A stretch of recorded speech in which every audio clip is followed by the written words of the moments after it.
listening to the More Movement Crew podcast, Season 3, Purpose Stories. Sit back, relax, grab a cup of coffee or tea, and enjoy. Welcome to the More Movement Crew podcast. I'm your host, Kanina Porter, and this is Season 3. Can you believe it? This is Season 3. I'm trying to switch up every season and do something different. So the first season was interviews and lots of really awesome people that we talked to about their stories. The second season, I did some cooking, I did some vlogs, and I did some interviews. So season 2 was crazy. So if you haven't seen any of the other episodes, you'll definitely want to check out our YouTube channel and listen to the other podcast episodes on the previous season. But welcome back. If you're listening, I'm so excited that you are here. I'm so excited that you've chosen to listen to this episode. And so this season is called Purpose Stories. And I'm just going to give you a little background because I'm always trying to tell a story. That is why I decided to do season 3 and call it Purpose Stories. But I realized that, the sole purpose of me creating the More Movement Crew is to tell stories. And so I love telling stories. I love hearing cool stories. And ultimately, my dream is to direct and produce awesome stories. And so this is a part of why I created the More Movement Crew. It's because God is still creating amazing stories. He's still performing miracles. He's still doing things that are unbelievable. And people can't understand how these things have happened. And so I wanted to highlight those things. I want to share those stories. And there's so much of our society where negative stories are always what we hear constantly. And so I wanted to make sure that I highlighted positive stories of great things. For every negative story, there's like 2 or 3 positive stories that we could be highlighting, but our society doesn't choose to do that. That is not considered news that wants to be put out there. But there are great things happening today, and I want to highlight those. Right now there's so much craziness going on in our society. Everyone's fighting against one another, and there's so much division. And so I just wanted to create this season to provide some laughs, provide some excitement, hopefully take you on some roller coaster rides with some of these stories, and to really challenge the way that I tell stories. I think it's a really cool skill to be able to tell a really good story. And I just love sitting down and hearing people tell stories, particularly older people. And so I'm going to start off this season sharing a couple of stories that have happened to me, things that have happened. Some of these things you're going to be like, I can't believe that actually happened, but they happened. And I'm going to be sharing the stories in detail from my book. So if you don't have my book, after I tell these stories, or you can get it now, you'll want to purchase the book because it kind of gives you an insight on the full story. It helps you to put all the pieces together. And so these podcasts are just going to be pieces of stories that I tell. The book will give you the full deal, and you'll enjoy it. And I know you'll be blessed by it. So I will definitely post the information below this video on how you can purchase the book. And I hope that you enjoy this first story. I was at a place where I absolutely hated my job. And I had only had this job for maybe about a year. Before that, I had moved home, graduated from Western Kentucky University, and I was going to be a film producer and a director. And I was going to conquer the world. And I did an internship at a news station. And I hated it. And so it made me question what I was going to do with my life. And I just moved home, and I had to rethink what I was going to do. And I got a job at a local company. And at that time, it was just that. It was just a job. I was just getting paid. I was still living with my parents. And that's all it was. It was a job that helped me to make money until I figured out what the next move was. But it was still this uncertainty of what life was going to be fresh out of undergrad. And I had actually worked to be able to purchase my first home with that job. I didn't want to live at home with my parents anymore, even though I lived in the same town. I wanted my independence. And so I was able to qualify for a home. And it was a small, like, townhome. And I was a first-time home buyer. So I was able to really get a great interest rate, and the payments were affordable. And so I was excited about this home. And I moved into the home. And right when I got comfortable, I was offered this job at Western Kentucky University to go back. And I was like, oh my goodness, I just bought this house. I've only been in this home for like 2 months, and now I have to move. And so that kind of started the journey.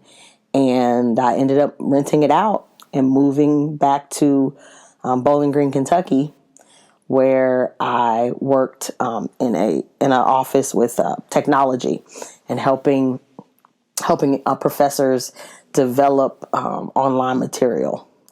And so I did that, and I was excited about the opportunity. I was excited about being back at the institution and the possibility of being able to earn another degree and have it paid for. I was so excited.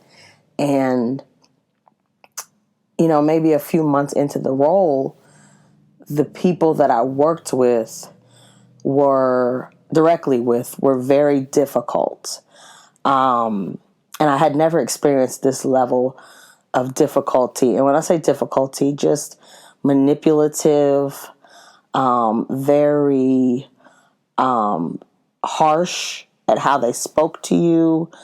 One lady in particular was very cold, and she just was not welcoming. There was nothing you could do to show that your work was of quality. I kind of worked hard to try and make sure that it was good, but I was constantly under scrutiny by her. And so I got to the point where I started to develop anxiety around that job. And I would literally be at work, do my job, and then I would go home and I would get all these emails telling me what I did and didn't do right. And so every day I would go home with anxiety, thinking I'm getting ready to get this email telling me how messed up my work was. I remember that I had to do this tutorial, and I had to create step-by-step instructions on how to do it. And I did that. I must have edited that thing like 10 times to make sure it was right, because I was like, she's not going to say that I did it wrong. She's going to finally say that I did a good job. And I remember thinking, okay, it must be good because she hasn't said anything. And then I remember walking into my office, and after I had submitted it to her by email and then printed out about 20 or 30 copies, I remember walking into the office and seeing all of the copies that I had done in the garbage. And I just remember feeling devastated and feeling like, I really don't know what to do at this job. I was kind of moving into depression. I moved from a house that I had and a job that was okay to now being in a position where I was just not respected. And so I tried to talk to my director. I tried to talk to everybody that I could, and there was just no solution to it. So, at the peak of my anxiety and my stress, I came home one day, and this was, I want to say, late September. It was fall, and I just was exhausted. I was exhausted. I was at the point in my life where my relationship with Christ was kind of dull, and I knew that God wanted to do something with my life, but I didn't know what. And so I kind of struggled with that. And so I was just at the place where I knew that God wanted to do something in my life. I just didn't know what. And so I was just depressed. I hated the job. Financially, I had to move into an apartment, so I was renting when I owned. And so it just didn't make sense. It was like, this situation just doesn't make sense. So I remember going to bed one evening, and it was fall.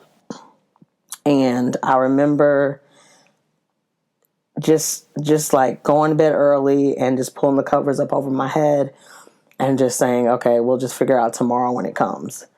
And I woke up in the middle of the night and went to use the restroom like I always do. And I don't cut on the lights because you don't want to fully wake up when you cut on the lights. So I didn't cut on the lights, and I kind of stumbled back to my room and just dived back into my bed. And I remember laying in the bed and I was looking up at the ceiling, and I remember seeing that part of my vision wasn't quite right. It was something wrong with my vision. And since it was dark in the room, it was kind of hard to see exactly what it was.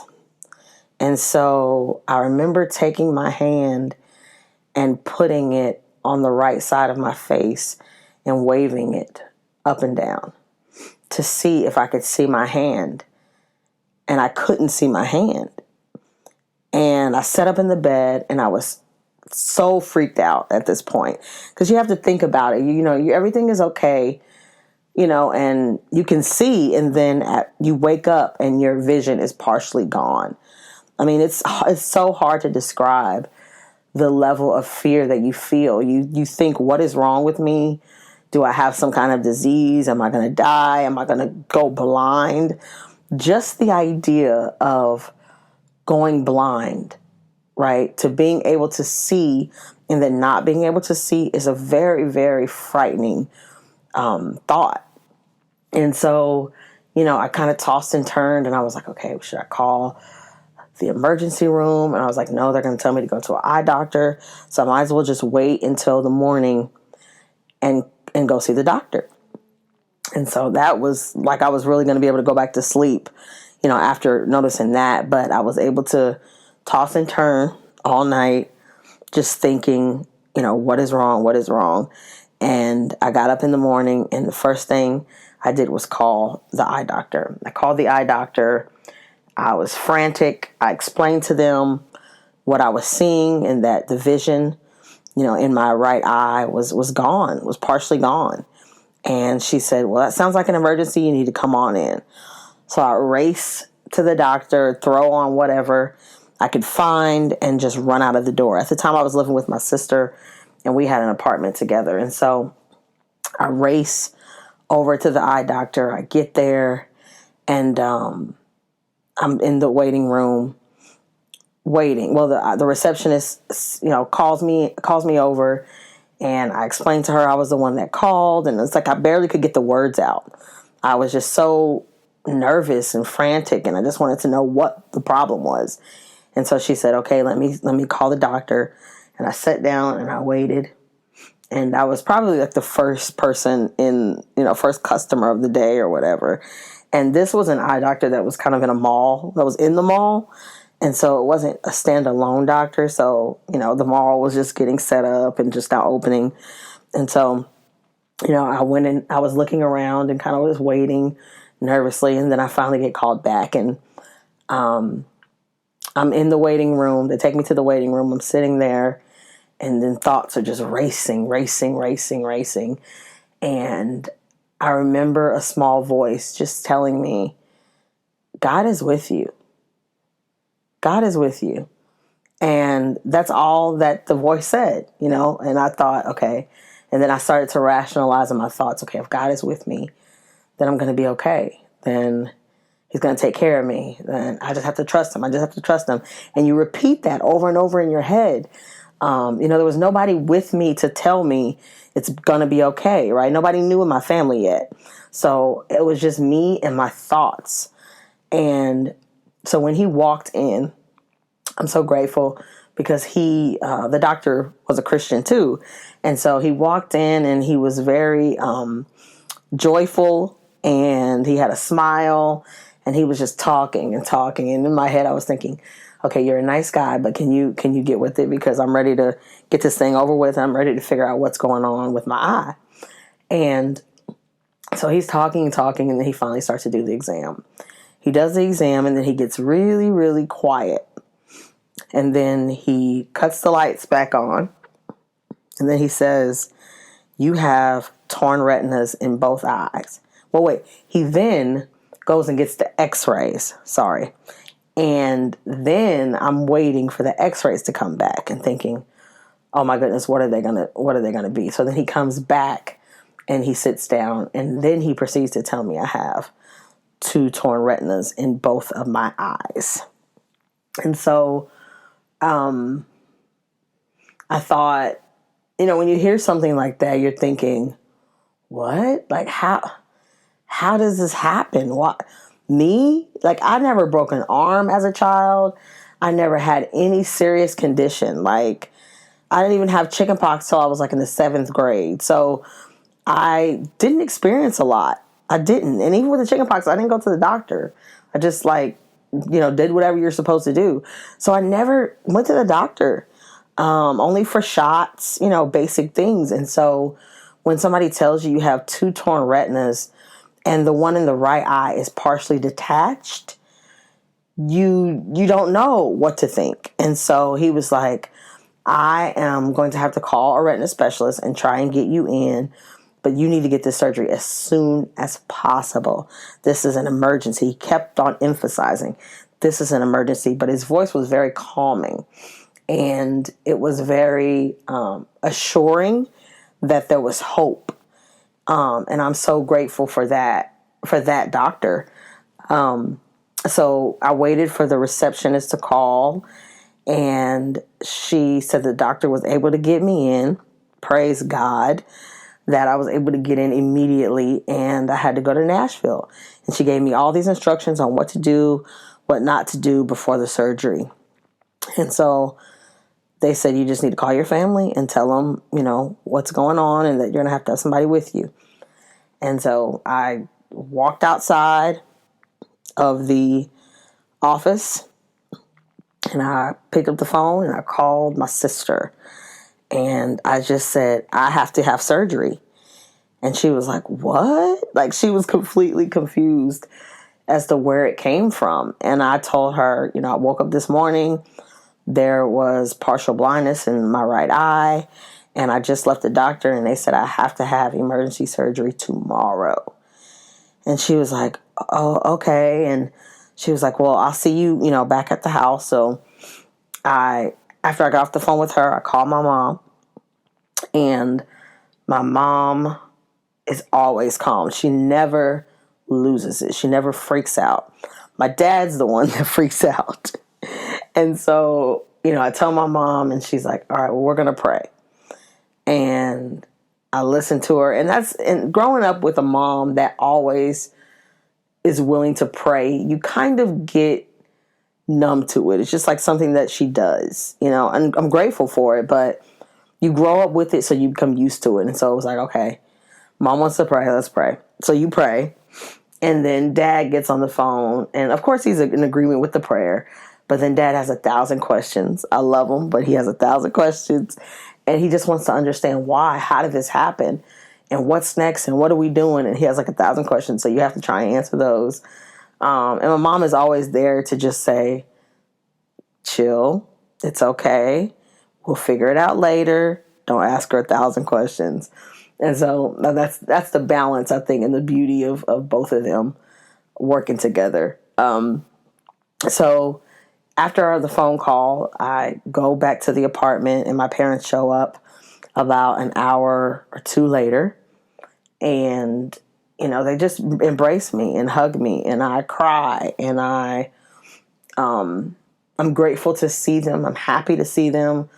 I'm thankful for the family that I have that rushed to my aid, that drop everything, because I know that some people don't have that. And just the idea of going through what I was going through alone, it just made me so much more grateful. So, the night before the surgery, we all kind of bunked together, made some blankets on the floor, and kind of just watched TV and hung out. And I remember being on the couch and everybody else being like on the pallet of blankets below me. And I remember not being able to sleep and just laying there. And my dad seeing me still awake. I think he was like piercing over me as he got up in the middle of the night and saw I was awake. And he was like, "Are you okay?" And I was like, "I'm so afraid, Dad. I'm so afraid." And he grabbed my hand and he was like, "We're going to pray."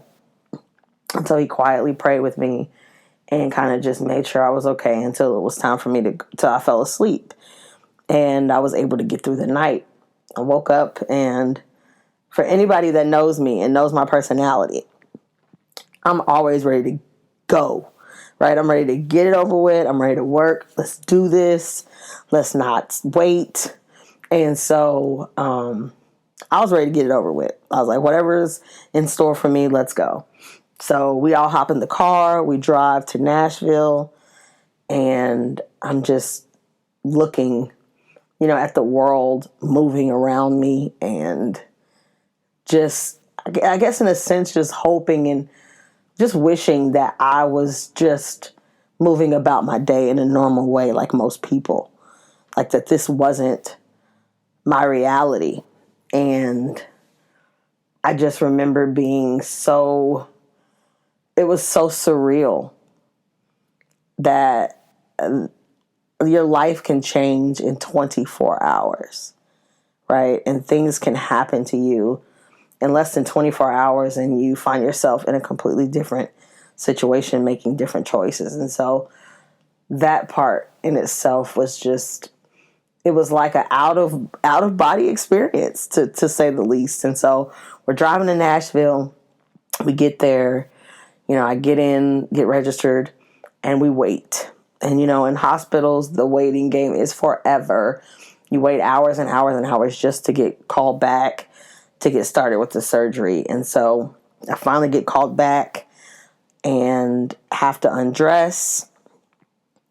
And hospitals are freezing. And so you have to, undress and put on the gown and those socks with the grips on the bottoms, which I think I still have like a couple pair of those to this day, the hospital socks. But those are the only things, that you're allowed to wear. And so I climbed into the hospital bed and pulled the covers up, those covers that they give you that are kind of thin, and just wait and just think, okay, God, I know you're with me.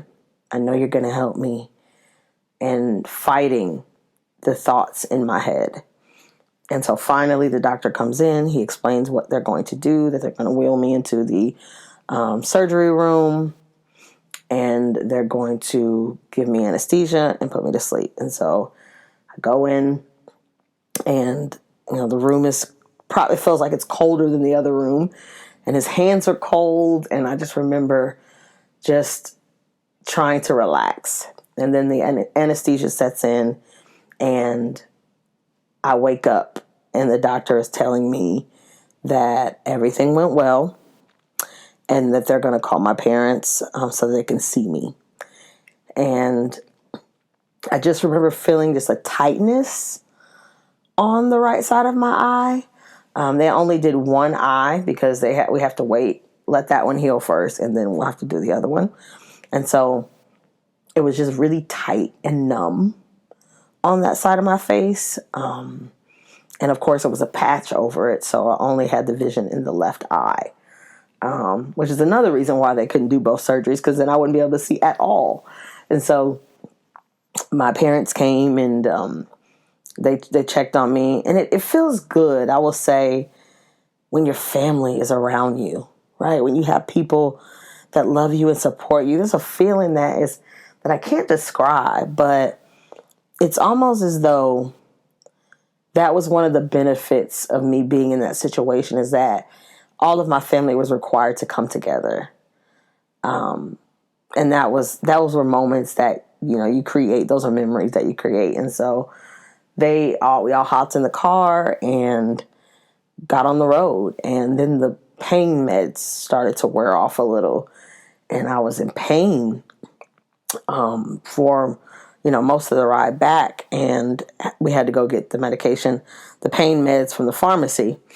And so we get home and we get the pain meds, and I just lay on the couch, and I had to lay my head a certain way because there's a bubble that is, so I guess they laser the retina together, but there's a bubble, and the bubble has to slowly shrink over time. And as it shrinks, your vision is slowly restored. And so I had to make sure that I did not put any pressure on that bubble. And so I had to watch TV with just the left eye and the patch. And it gave me headaches. And it was frustrating at times not to be able to control how you lay your head. But the healing process was smooth. It was like the perfect process. It shrunk in the amount of days that they said it would shrink. I didn't have any complications. I was just really fearful about getting anything in the actual stitch or wound because it was really, really red and raw, the actual eye portion of it. So I just wanted to make sure that I didn't get anything in that socket. That was the part that made me a little bit nervous, and we had to clean it and do all those things. But that went well. And honestly, the blessing is that my vision was restored. Like, this retina specialist was able to reattach my retina and my right eye and my peripheral vision, and I was able to see. And that in itself is a miracle. That is in itself is something that God allowed this doctor to be able to do. And I think that sometimes we forget that God gives us the ability and the skill set to do what we do. There's nothing in our own power that allows us to do the things we do, right? He gives us the skill and the talent to do that.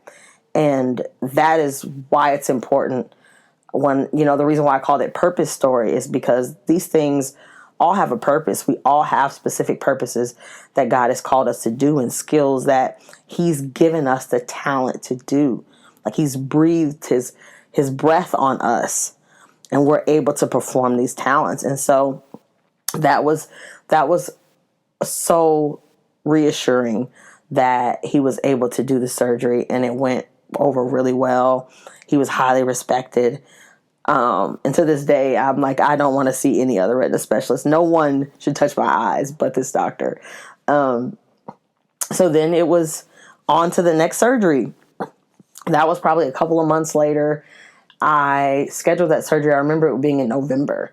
And I was on a trip to California. It was right before I left my job. So what I did was, being under distress was like a relief. I was like, I at least get to get out of this office. So I went on FMLA and took that time. And then when I came back from FMLA, I forgot that we were registered to attend a conference. And my boss let me go. Even though I came back from FMLA, he let me go. And I came back and went to the conference. And it was like 2 weeks, I want to say, in San Francisco and San Jose. And I went with one of my good friends who also worked with me. And we had a blast. We had so much fun. We got to see San Francisco, went to Chinatown. We went to we drove past the vineyards, and it was great. It was great. We went to see a lighthouse, and we enjoyed California. We really did. We explored San Jose, and I came back. On the day I came back, I had to remember all of the directions that the doctors gave me. So we were, flying back, and we had a couple of delays, and I was starving. We were sitting on the plane, and I was like, when we land, I'm going to get some food. When we land, I'm going to get some food. And we had a huge layover in Las Vegas. And finally, I was able to make it back to Nashville. And landed in Nashville and was starving. and it was probably about 10 o'clock at night. And the instructions were to not eat after midnight. So in my mind, I thought, well, I've got 2 hours, so I'm good. So we drove. My mother and my sister met me up there, and we drove past a White Castle. And I was starving, and I was like, I'm going to eat this White Castle. And anybody who eats White Castle, like, that's your choice. That, like Tabitha Brown says, that's your business. However, I don't usually eat White Castle because it makes me feel like I had a hangover the previous night. So it just does all kinds of things to my stomach. But at the time, I was hungry, and it was all that was closest to me. So I ate this White Castle, downed this White Castle, and then went to bed. My sister had found a hotel, and we went to sleep and woke up the next morning ready for round 2. So we get up, we go to the hospital, I get checked in. The second surgery goes well. Everything goes well for that second surgery, except for the fact that during anesthesia, the White Castle came back up. But I was under anesthesia, so I don't remember any of that. But I wake up and the doctor says, yeah, a little of what you ate last night decided to come back up. And I was kind of embarrassed, but so this is advice. Anybody who has been given instructions, don't eat White Castle the night before surgery. That's a really, really bad idea. And just don't do it. Just don't do it. But anyways, the actual process for the left eye, I was already familiar with what was going to happen. I already knew, what I needed to do. The left eye wasn't as bad. So it wasn't, the recovery process seemed like it was a little bit quicker, and I was able to heal. And as I was healing, this is the good part. I get a phone call from the university about a job I had applied for in a different department. And I was still healing, but I accepted that interview. And I remember thinking, my eye is not all the way healed. And I was not as confident because of my eye, but I was like, I'm going to go in and I'm going to do this interview because I'm not going back to that office, to my previous job. And I remember going in with my insecurity, with my eyes still red and healing. And I remember I rocked that interview. And they actually knew that I was on medical leave, but called me anyway. And we did a phone interview. So then when I went in person, I had a conversation with them. And maybe a few weeks later, I was offered the job. So I went right out of FMLA into a new role. And in this role, I stayed there for 5 years. And it taught me so much in this role. I got to travel. I got to meet people. I got to lead in ways I've never led before. And it stretched me spiritually, physically, mentally. And I would not be who I am today if it wasn't for that role. And so this story is the first episode of Purpose Stories. And this shows and illustrates that God always has a purpose and a plan for everything that he does. Now, the eye surgery, we don't know what caused it. The doctors don't know what caused it. To this day, the doctor still says, you're a medical mystery. This type of surgery didn't exist years from now, and I would have told you to plan for blindness. But now we have this type of surgery, and the fact that you're still here and you can see with both eyes is a miracle.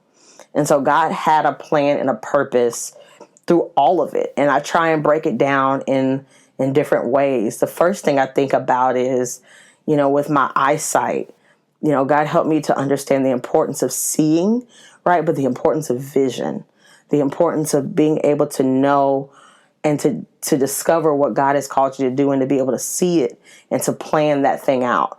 And so that is the importance of sight and how precious it is to see and to be careful of what we put before our eyes.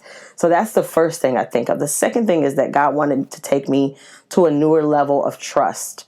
I had to learn to trust him, that he was going to take care of me, that he was going to take care of my eyes, and that he was going to make sure that I moved to the place that I needed to be. And then the last part is that I ended up in a position where I was able to grow and to thrive for 5 years and get my master's degree during that time. And so he always has a plan. And I still to this day don't understand why he allowed me to buy that rental property. But now that I'm in this current place where I bought my second home, I realize why. And so we don't understand why things happen the way that they happen. And sometimes things don't always end up the way that you think. They don't end up perfect. There's not a perfect plan, a perfect fairy tale. But God always has a purpose and a plan for what he does. The goal is to continue to keep trusting him.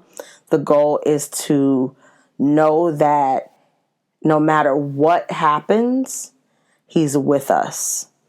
And so I hope that you enjoyed episode 1 of Purpose Stories, and that you are blessed by this story, and that you continue to trust him as you live out what God has called you to do.